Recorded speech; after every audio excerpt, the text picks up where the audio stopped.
Hello, I'm Chris, And I'm Sean. and this is Monsters and Mythos, a podcast where we take a look at the races and monsters of Dungeons and Dragons and compare them to their folklore and mythological counterparts. Today we will be looking at the zombie, the creature that has become hugely popular in pop culture here lately with movies and almost every video game having some sort of zombie feature to it.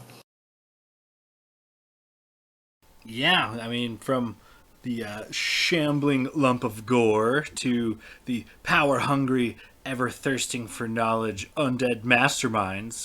There's definitely some connections we're talking about today, both between the zombie and the very zombie esque Lich. They're opposite sides of the same coin, so we figure we tie them in together. Definitely some good talking points. All right, so why don't you lead us into how zombies and liches have been portrayed in Dungeons and Dragons, and then I'll follow that up with kind of their historical history. Okay, yeah. So, aside from being some of the more recognizable and iconic enemies found within D&D and elsewhere, the Lich and the Zombie are a couple of similar creatures, and I use that word loosely, that offer a sort of like next level customizable scenario. And they offer this because they aren't really creatures. Sure, there are the basic stat blocks to be found throughout the many editions of monster manuals that are out there, but these beasties are more of a template than they are standalone creatures, or at least they have been throughout most of the editions. So let's start with the zombie template. It is basically a condition you apply to an already existing creature.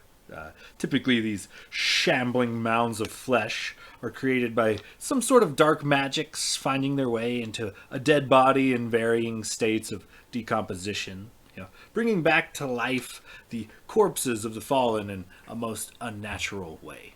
Mindless and obedient, and if left to their own devices, often violent. None of the special qualities one had in life transfer to the zombie template, but some of the stats do. So it's part of the customizable situation I mentioned. Also, if buried within armor, maybe donning magic weapons or items, perhaps just died and a corpse remained buried or undiscovered with said items. Well, now you have a custom undead encounter. It makes sense they would rise with whatever they were donning in death. Could be a few tattered, decayed bits of cloth from a peasant or a noble, perhaps a fully armored knight dragging their weapon of choice behind them. So, I mean, in short, zombies, as far as D&D is concerned, are the remains of the slain reanimated, usually through dark magics. The hollow remains, bearing no knowledge or no knowledge from their past life or will of their own. If so far is my zombie D&D wise close to the one you have in real life? Definitely portions of it are. All right. So now we're going to move on to the very zombie like Lich template. Unlike the zombie, whose only prerequisite is that you have been forced from your mortal coil, i.e., some sort of death. While transitioning from death to undeath is part of becoming a Lich, the prerequisites for Lichdom are many. Lichdom is not a course that is accidental. It is very deliberate, difficult, and a closely guarded ancient secret. The path to Lichdom often leads to paths that involve deals with demons, fealty to unsavory elements of the abyss, or other dark planes or other dark entities. The process also includes the use of a phylactery that houses the lich's like very being and essence, among other properties. Another sort of prerequisite is not only a knowledge of magic, but the ability to wield it to a certain extent and to manipulate it. So, that being said, Lichdom is basically unachievable to anyone without something like 10 or 11 caster type levels. If you're going with game mechanics, cleric, wizard, sorcerer, whatever. But despite its difficulty and sacrifice and dastardly deeds that come along with the path to lichdom, they say the path to lichdom is the path to immortality. Almost like a shortcut or a loophole in the cycles of life that is exploited for personal use. Giving the Lich not only a very zombie like undead look and feel, but all of the other perks that come along with being an undead. Not needing to eat or sleep nor breathe air, etc. Gaining all these undead perks, including a body that regenerates if destroyed, and does look remarkably similar to a zombie, and yet is able to retain their intelligence, their sentience, their life memories and experiences, and etc. So it's basically, the zombie versus the lich. One of the main differences, aside from them being separate templates, is just the sentience. Essentially, like a zombie is mindless, put forth to do some bidding. But so while having the appearance of perhaps a mad zombie mage, the Lich template itself is very similar to that of the zombie. They follow most of the undead rules that apply to the zombie, yet they retain their own will, and that's where even more customization of this enemy comes in, as you can take a pre-existing character and just apply the Lich template to it. Perhaps aside from magic studies, you slide a few levels of barbarian or rogue or monk in as well. Item up accordingly, and then bam, you've got undead big baddie, custom style. So. While they may have a similar outward undead appearance and share many physical traits and qualities, they are often opposite sides of the same coin, the same spectrum of evil, I guess, the zombie and the lich. However, one takes years of dedication and sacrifice alongside dark and secret dealings, leading usually to an unnaturally long lifespan involving sinister plans full of more sacrifice and dark and secret dealings. The other can involve something as mundane as a workplace accident and a curious magic adept of sorts, So, with that being said, did the Lich template come any closer to the real world zombie research?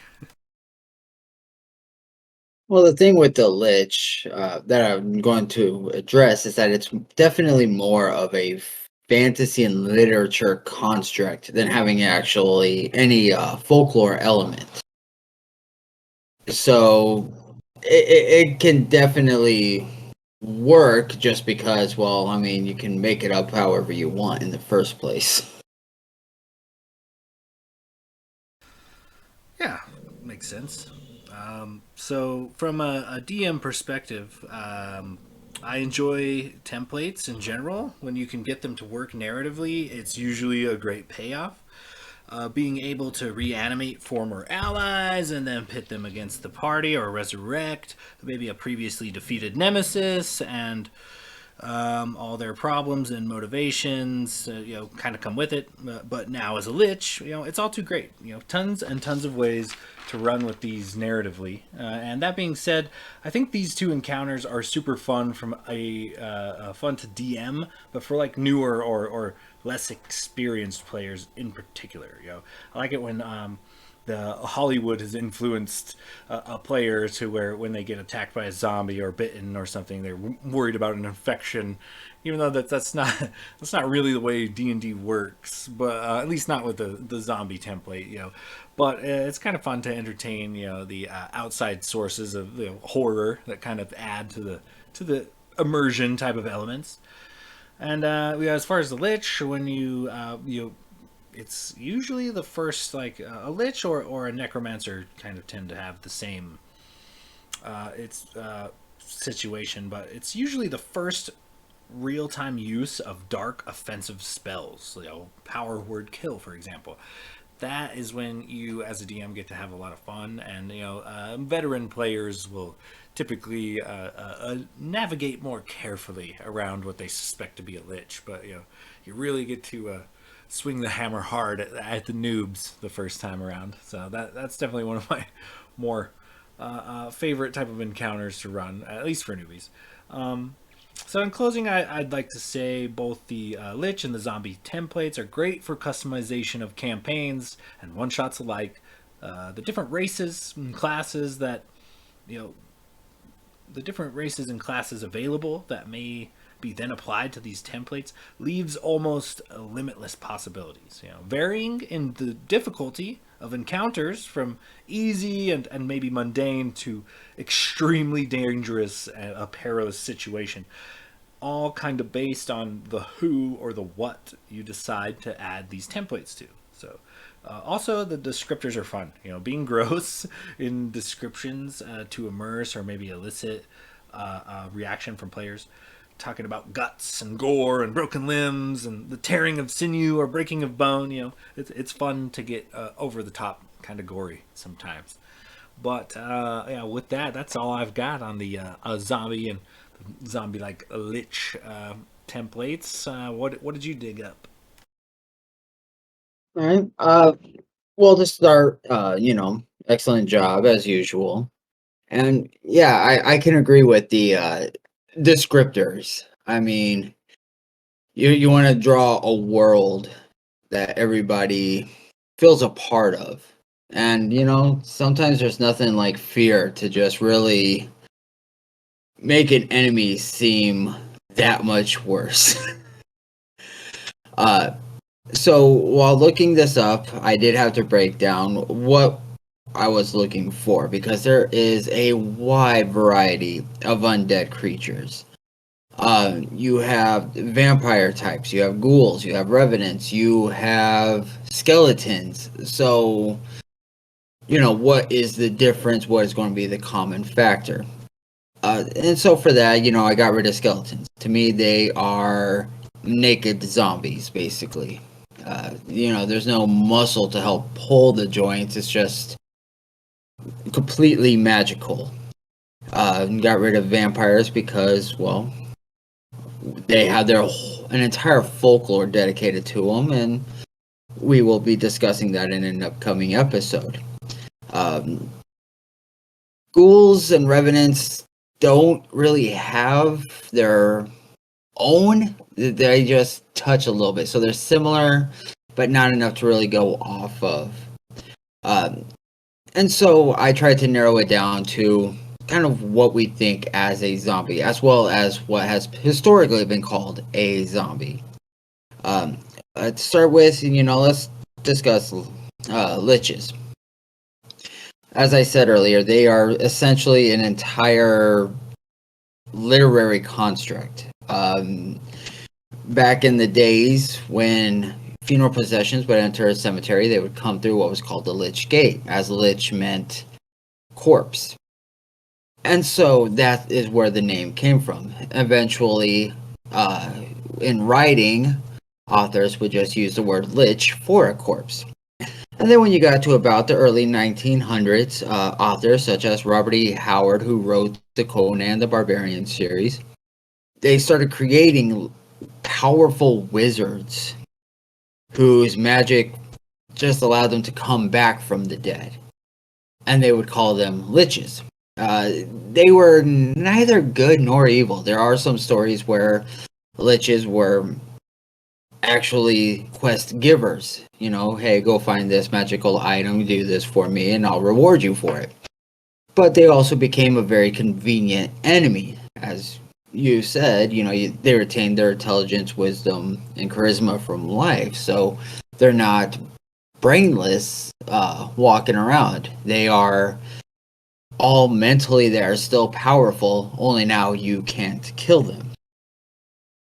If you want to have a fun, nerdy debate, you can argue whether Voldemort is a lich, as by splitting his soul and putting him to Horcruxes, he technically could not be killed. Therefore, powerful wizard that won't die.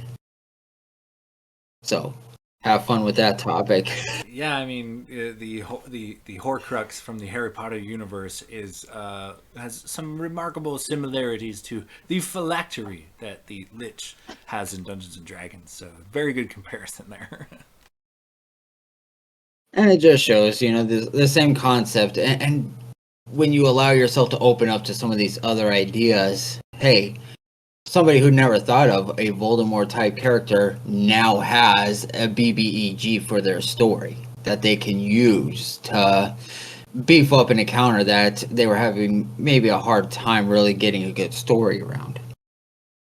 The idea of the dead coming back to life has definitely been around for millennia. Most of the time, though, they were just spirits. So, ghosts. In Greek mythology, it was spirits who were not properly buried or did not receive the coins in their mouth or over their eyes that they needed to pay Chiron to cross the river Styx, so they come back and haunt their family. Because, hey, if you're going to leave me on the shoreline, I'm going to make it your problem.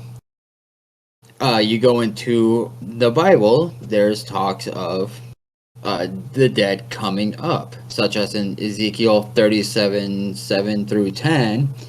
So I prophesied as I was commanded, and as I prophesied, there was a sound, and behold, a rattling, and the bones came together, bone to its bone. And I looked, and behold, and there were sinews on them, and flesh had come upon them, and skin had covered them, but there was no breath in them.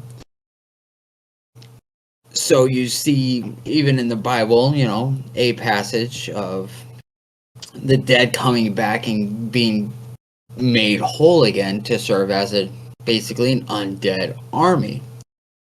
Or in Zechariah 14:12, and this shall be the plague with which the Lord will strike all the people that wage war against Jerusalem. Their flesh will rot while they are standing on their feet.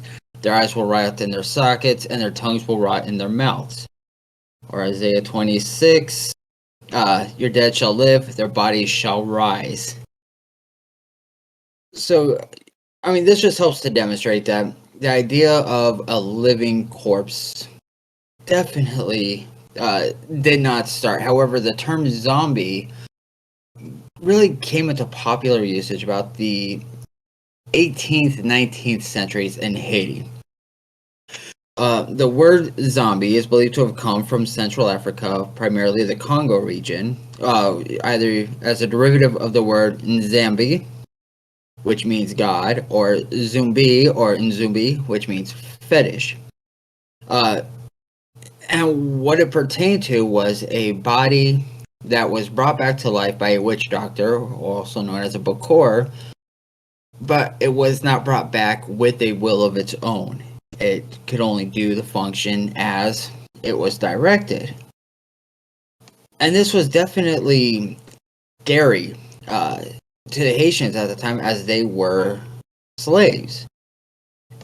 And so it was perceived, I have no control over my life now, but I do have control over if I live or die. Therefore, if I kill myself, well, I'm now no longer suffering. So plantation owners would use it as a threat. If you kill yourself, I'm going to have a Bakor come and bring you back as a zombie, where you will then work the fields, not being able to move on to the afterlife or return to a heaven's type land or to the grasslands of Africa as your spirit would, because you will be a forever servant. So either be a good slave and do as you are told, and when you die, be allowed to go into the afterlife, or I'm going to make you work forever and you'll never get to enjoy that peace. That's pretty damn dark right there. I was wow. That's a little. Not only are you a slave, but like to be a slave for all of eternity. Like oh man, it's a bit of cruelty there. Pretty rough. Oh yeah, it definitely just, well, draws you in with that whole, what do you have control over? You don't have control over your life. You don't even have control over your death anymore. You don't have control over the next part. So it was just definitely a mind manipulation to get what they wanted. And so the idea of the zombie traveled to the United States in the early 1900s. And it was used even in film. I believe a 1923 or 1932 film called White Zombie, from which Rob Zombie and them took their name as a band. And in this film, it was slaves brought back as mindless creatures to do as they are told. Can be a little violent, but that was not their primary purpose. They were just doing what their master told them to. And so this concept of the zombie carried on. This is all anybody knew of the zombie, was just mindless slave, mindless servant, mindless creature, but not violent, not gory. Until George Romero created Night of the Living Dead. Now, when he created this film, he did not call his creatures zombies. In fact, he based them after ghouls, which are undead creatures that come back and eat the flesh of the dead. They would, if hungry enough, would also eat the living. And I believe it was he wanted to call the film Night of the Flesh Eaters. So when he created it, he had the ghoul in mind. However, people associated it with the zombie because that was more well known. And so there is where you see the change of zombies going from just mindless servant to mindless, violent, trying to eat you creatures. And then with Return of the Living Dead, it was introduced with zombies wanting brains. I believe it was only one line even. And it became so culturally implanted that now whenever anybody thinks of zombies, it's always brain. You know, from one throwaway line from a comedy horror film. And so that's where we get the zombies that we see today. The dead brought back to life, wanting to eat your flesh, wanting to eat your brains. They no longer are just mindless brain servants. They're now mindless, violent, for some reason, trying to eat your body parts. So, now that we know what a zombie is, what are the chances of zombies being real? You know, you see all the time, oh, you gotta prepare for the zombie apocalypse, it can happen. Is there really any truth to that? And the answer is not really. However, outside possibility. For example, you have what's called Creutzfeldt-Jakob disease. Now, a variation of this is what we call mad cow disease, where if you eat the flesh or brain of an infected cow, you can get this illness that does horrible things to your system. So, for example, some of the symptoms of mad cow disease. And tell me if this sounds like a zombie. Personality changes, memory loss, impaired thinking, blurry vision, insomnia, problems with coordination, trouble speaking, trouble swallowing, sudden jerky movements. I mean, you hold that up next to a zombie and they're going to check off across the board. So, is there a possibility that catching a variant of Creutzfeldt-Jakob disease could cause a zombie? Yes, in personality, knowing that it can't be spread. I mean, if you get bit by somebody who has this disease, you're not all of a sudden infected with this prion disease. It just doesn't transmit that way. So, you're not going to get the Walking Dead from it. In Papua New Guinea, there were people who would eat the brains of ancestors, sometimes as a tradition, you know, as a way to honor them. And it was called Kuru. It was officially ended in 1930s, I believe. However, I wouldn't be surprised to find out there were still some people who would practice it.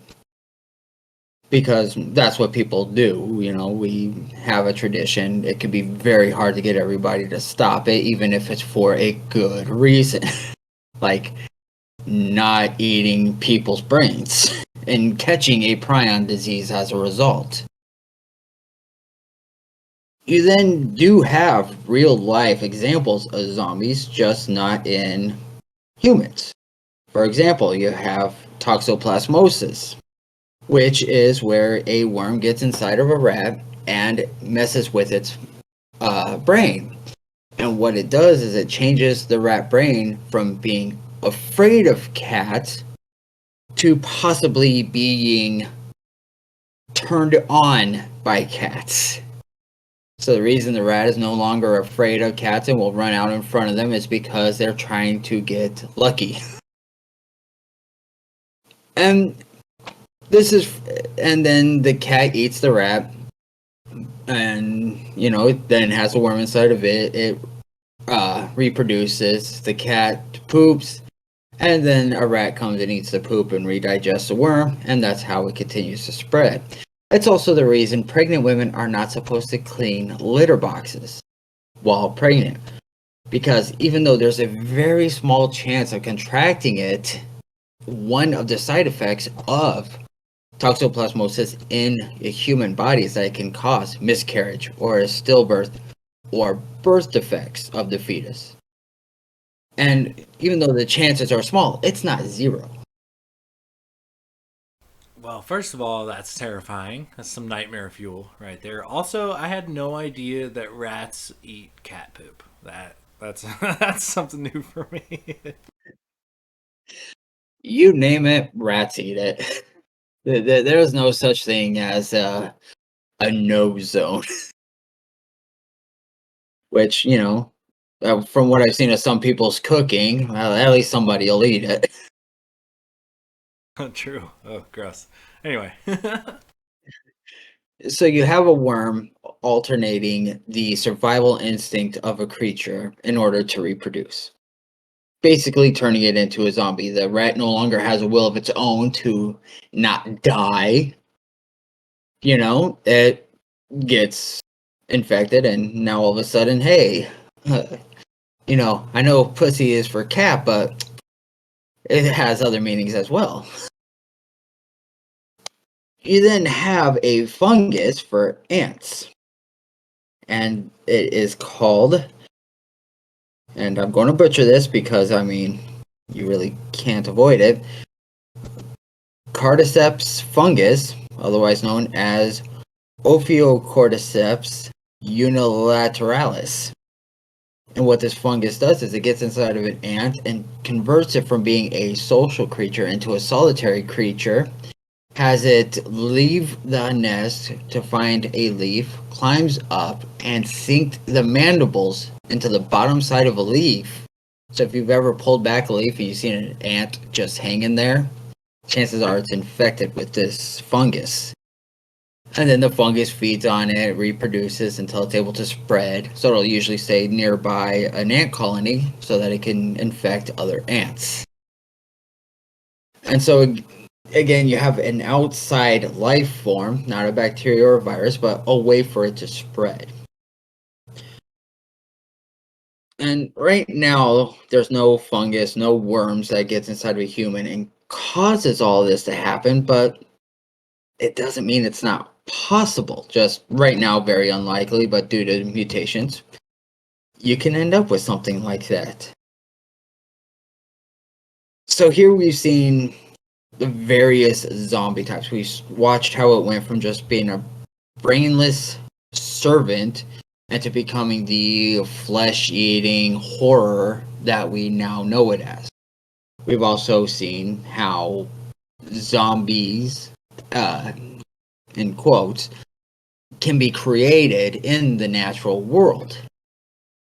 So, I mean, chances are if there ever was such thing as a zombie, it would be some sort of a prion disease that could be spread, perhaps an STI or through saliva or other bodily fluids that it currently can't, but, you know, mutations happen and there's always that very far outside. Or a fungus could change and, you know, a nice day you're outside for a hike, you breathe it in, and now you have a fungus growing inside of you that creeps into the brain and changes what you want to do so that it can reproduce. Or you eat something and now you have a worm in you that crawls through your skin, through your muscle, to your brain, and again causes you to make bad decisions in the name of reproduction, but not necessarily for your health benefit.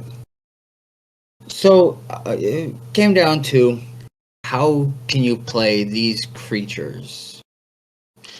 And before we go into that, some zombie variants.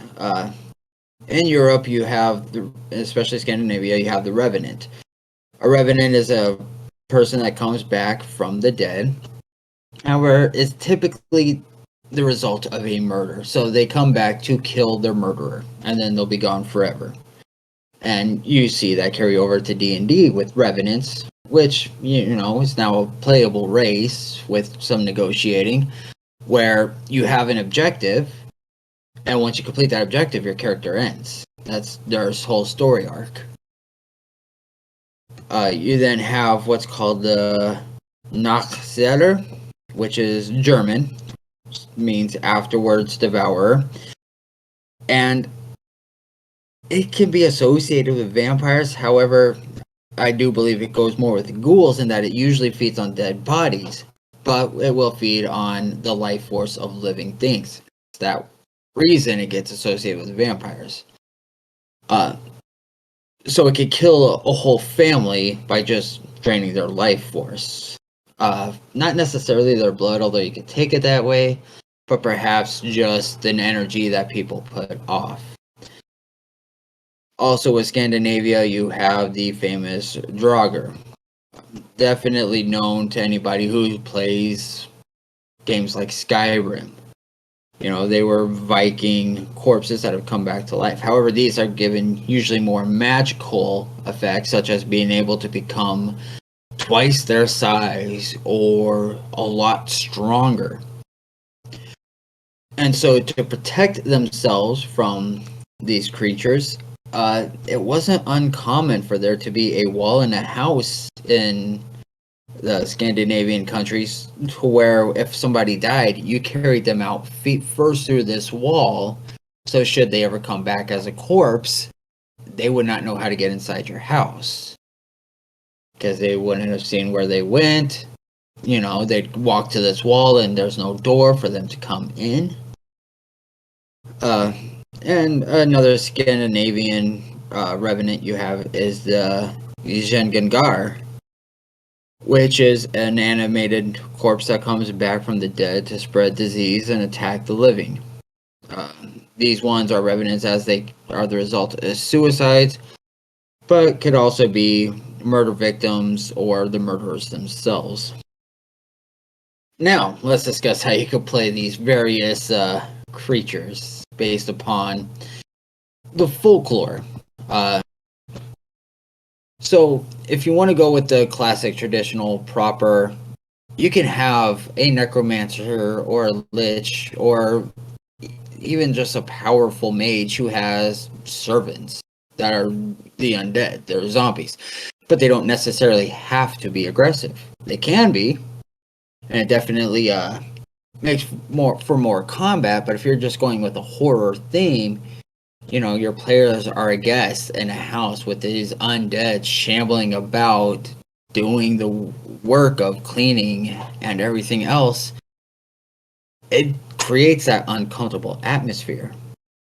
Also following with the fungus one, an idea I had is, say you have a tree that drops fruit.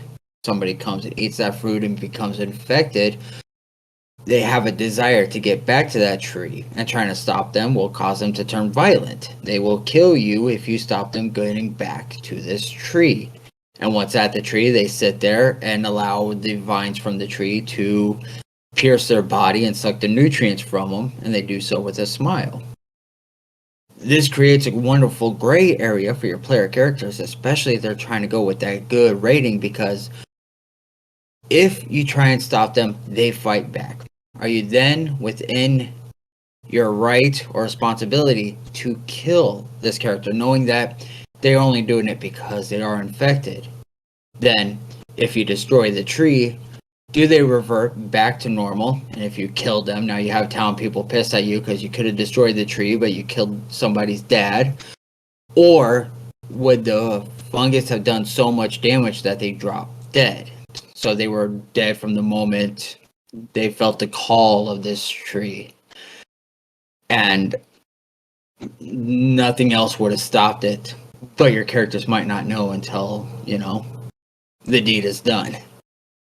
So it definitely gives you a wide open range to where it's not zombie ghoul coming out of the graveyards. Instead, you're going to force your characters into that gray area, and I love the gray area. Not always as a player, because I like to know what I should do, but from a DM perspective, that gray area of what are you going to do, because then you could take a story and go left or right with it. You need another story? Okay, yeah, you shouldn't have killed them. They would have come back, and now you have a whole town, the king is sending all his guards at you, and your characters are on the run. Oh yeah, that's that's a pretty good like kind of different twist on it. Yeah, I like the thought of what you're talking about. Maybe not necessarily having evil zombie like henchmen. They could just be kind of helpful. I like the thought of like a lurch type of like a zombie that's just kind of like a butler or something that can summon. Bring me some tea. Have him shakily undead kind of limp his way in and deliver a platter with some fresh brewed tea on it or something.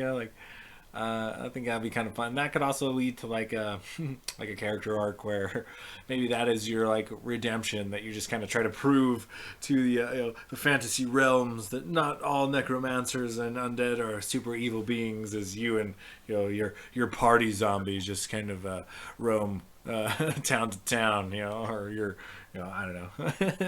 It's lots of fun to narratively to kind of run with there. Oh yeah, and back to that whole gray area, if you go with the mindless zombie, however, cannot move on into the afterlife, if you have a character who brings back, say, a parent or a loved one as a zombie, not to be violent, but just to have around the house because they miss them so much, are they being good in that, well, it's not attacking anybody, where's the harm? Or is that a villainous character because they're not allowing their loved one to move on because they can't move on? Well, So, that's another good twist on it there. so do you have any questions or comments as to Life of the Zombie as we know it?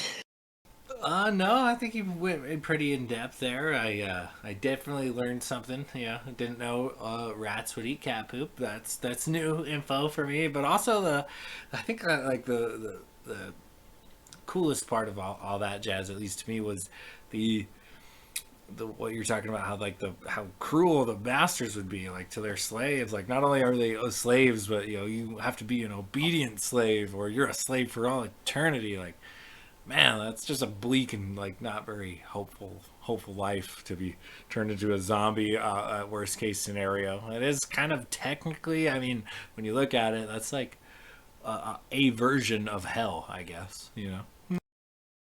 Oh, I'd say it definitely has to be the epitome of hell. I never saw it as a physically tormenting place, but instead a mentally tormenting place.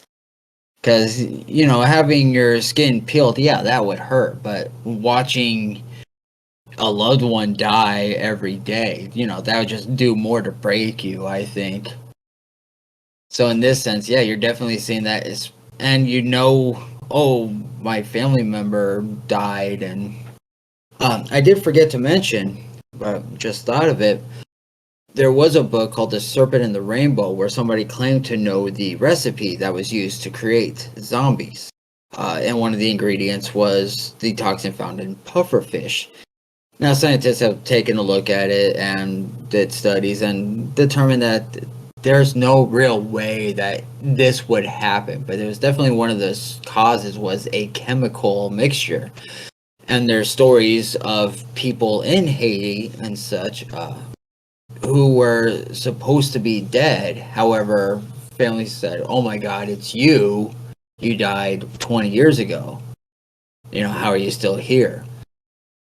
Could be cases of mistaken identity. Could be cases of somebody who faked their death and hid, but it definitely helped spread the reality to people that zombies were real because, hey, there's a story of so and so who said they were dead and brought back as a zombie, worked the fields for the past 30 years, and now they're here in front of me. Yeah, that's Yeah, wild. That's definitely. that's definitely something more thought fodder to consider. That's kind of That's interesting for sure. Different takes on it. It's weird when you sit down and you talk about something like that. Like how many different ways you can find to run with a good narrative. Find something that's narratively pleasing, and sometimes you just gotta do a little research or talk it out. And sometimes, it's good to just bring them in as a mindless creature wanting to eat your flesh because, fuck you, the players. Exactly. Stat blocks are there for a reason, so you don't have to do all that shit. Well, I think our episode's going to be a thick one this go around. In closing, just like to tell everybody if you want to hear more of me and Chris's nerdy shit, go and check out Taterbrain Pod's YouTube channel or Instagram. We'll have a few things going on there. Anything you'd like to add and before we close out? If you have any questions, comments, or any topics you want to hear sooner rather than later, you can reach out to us at Monsters and Mythos, all spelled out, at gmail.com. And I never thought I'd do this, but if you do listen, rate and review, leave a 5-star rating on whatever you listen to. Uh, the reviews just help get the show out there more, where we could get more listeners and maybe help, at worst case, beef up the stories that are coming out for newer DMs to really bring into the fold.